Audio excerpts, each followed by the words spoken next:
ঘুমন্ত দানবের প্রত্যাবর্তন ঠেকাতে ঐক্যবদ্ধ থাকতে হবে মন্তব্য করেছেন রুহুল কবির রিজভী।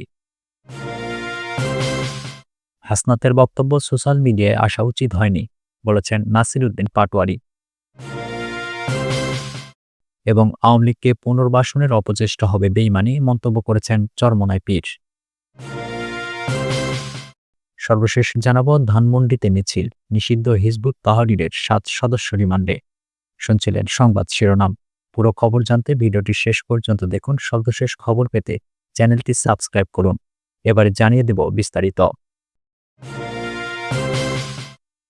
ঘুমন্ত দানবের প্রত্যাবর্তন ঠেকাতে ঐক্যবদ্ধ থাকতে হবে বলেছেন রুহুল কবির রিজভী। আওয়ামী লীগকে ঘুমন্ত দানব আখ্যা দিয়ে বিএনপির সিনিয়র যুগ্ম মহাসচিব রুহুল কবির রিজভী বলেছেন, আমরা 16 বছর রক্তক্ষয়ী সংঘর্ষের মধ্য দিয়ে আজকের এই পরিস্থিতি কিছুটা স্বস্তির নিঃশ্বাস আমরা নিতে পারছি। শনিবার রাজধানীর রমনায় ইঞ্জিনিয়ার্স ইনস্টিটিউশন অব বাংলাদেশে আয়োজিত রুয়েটের প্রাক্তন ছাত্রদল নেতাদের উদ্যোগে দোয়া ও ইফতার মাহফিলে এসব কথা বলেন তিনি। বিএনপির সিনিয়র যুগ্ম মহাসচিব বলেন, আমরা যাতে ভবিষ্যতে আরও বেশি করে স্বস্তির নিঃশ্বাস নিতে পারি এবং এই স্বস্তিটা যাতে চিরস্থায়ী করা যায় সেজন্য অবাধ সুষ্ঠু নির্বাচন ও বিচার বিভাগের স্বাধীনতা এবং ভিন্ন মতের প্রতি সহনশীলতা অর্থাৎ গণতন্ত্রের উপাদানগুলোকে প্রতিষ্ঠিত করতে হবে।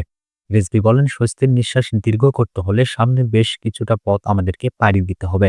সেই পথ যাতে নির্বিঘ্নে পাড়ি দিতে পারি সে প্রচেষ্টা আমাদেরকে নিতে হবে। তা না হলে মনে রাখতে হবে যে পরাজিত স্বৈরাচারের দানব তারা ঘুমিয়ে থাকার ভান ধরলেও মাঝে মাঝে জেগে ওঠার চেষ্টা করবে। তিনি বলেন, সেই ঘুমন্ত দানবের যাতে প্রত্যাবর্তন না ঘটে এবং নব্য বাকশাল বা অগণতান্ত্রিক শক্তির যাতে পুনরুত্থান না ঘটে সেজন্য যত মতপার্থক্যই থাকুক আমাদেরকে সাধারণ ঐক্যের মধ্যে থাকতেই হবে। হাসনাদের বক্তব্য সোশ্যাল মিডিয়ায় আসা উচিত হয়নি মন্তব্য করেছেন নাসিরউদ্দিন পাটোয়ারি। হাসনাত আব্দুল্লাহর বক্তব্য সোশ্যাল মিডিয়ায় আসা উচিত হয়নি বলে মন্তব্য করেছেন জাতীয় নাগরিক কমিটির মুখ্য সমন্বয়ক নাসিরউদ্দিন পাটোয়ারি। তিনি বলেছেন, হাসনাত আব্দুল্লাহ রাষ্ট্রের বিভিন্ন কমিটির সঙ্গে মিটিং করছেন। তার বক্তব্য সোশ্যাল মিডিয়ায় আসা উচিত হয়নি। আমরা মনে করি এটা শিষ্টাচার বহির্ভূত হয়েছে। শনিবার জাতীয় নাগরিক পার্টির সিলেট জেলা কমিটির উদ্যোগে ইফতার মাহফিলের পূর্বে সাংবাদিকদের প্রশ্নের জবাবে এ কথা বলেন তিনি।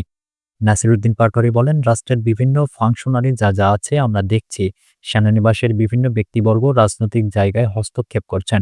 এই ধরনের হস্তক্ষেপ আমাদের কাছে কাম্য নয়।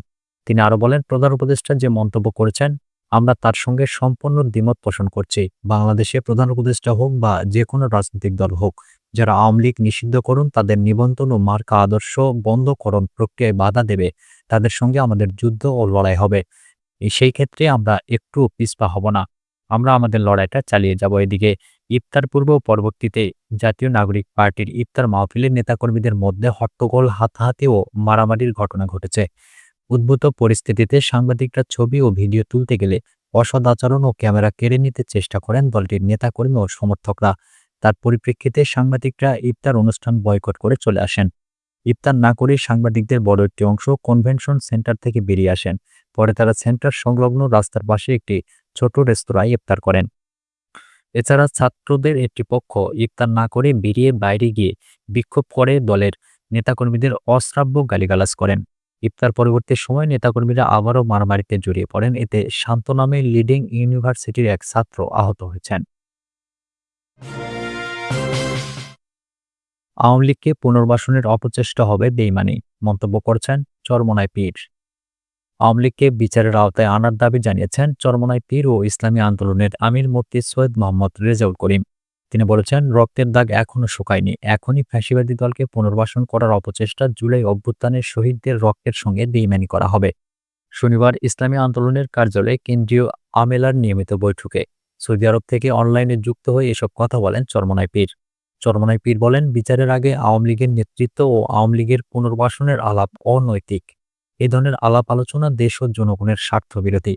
গত 15 বছরে আওয়ামী লীগ যে অপরাধ করেছে তার দায় কেবল ব্যক্তি ও ব্যক্তিদের উপরে চাপিয়ে দল হিসেবে আওয়ামী লীগকে দায়মুক্তি দেওয়া হবে এবং এর মাধ্যমে গণ অভ্যুত্থানের সঙ্গে বিশ্বাসঘাতকতা করা হবে। আর কোনো ফ্যাসিবাদী যাতে জন্ম নিতে না পারে সেজন্য দল হিসেবে আওয়ামী লীগকে বিচারের আওতায় আনতে হবে। ইসলামী আন্দোলন আওয়ামী লীগকে রাজনৈতিক দল হিসেবে গণ্য করে না জানিয়ে চরমনাই পীর বলেন, রাজনৈতিক দলের ক্ষেত্রে করণীয় নীতি আদর্শ আওয়ামী লীগের ক্ষেত্রে প্রযোজ্য হবে না। ধানমন্ডিতে মিছিল, নিষিদ্ধ হিজবুত তাহরীরের ৭ সদস্য রিমান্ডে।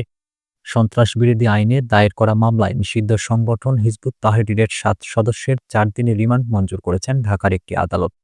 তারা হলেন মোহাম্মদ আরাফ ইব্রাহিম, মোহাম্মদ জুবায়ের, নিশান, সাকিব হাসান, জাবেদ আবরার ও মাহফুজুল হাসান। শনিবার তাদের ঢাকা চিফ মেট্রোপলিটন ম্যাজিস্ট্রেট আদালতে হাজির করে পুলিশ। এ সময় ধানমন্ডি থানায় সন্ত্রাসবিরোধী আইনে করা মামলায় তাদের ১০ দিনের রিমান্ডের আবেদন করা হয়। শুনানি শেষে Dhaka metropolitan magistrate M A. Azharul Islam তাদের ৪ দিনের রিমান্ড মঞ্জুর করেন। এর আগে শুক্রবার রাজধানীর ধানমন্ডি এলাকায় মিছিল থেকে তাদের গ্রেপ্তার করে পুলিশ।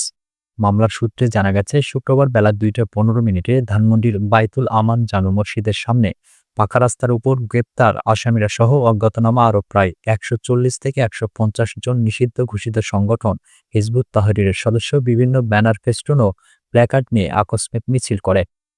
তারা সরকার বিরোধী সহ বিভিন্ন ধরনের স্লোগান দেন। এ সময় পুলিশের বাধা উপেক্ষা করে তারা মিরপুর রোড হয়ে মিছিল নিয়ে ধানমন্ডি ক্লাব মাঠের দিকে অগ্রসর হন।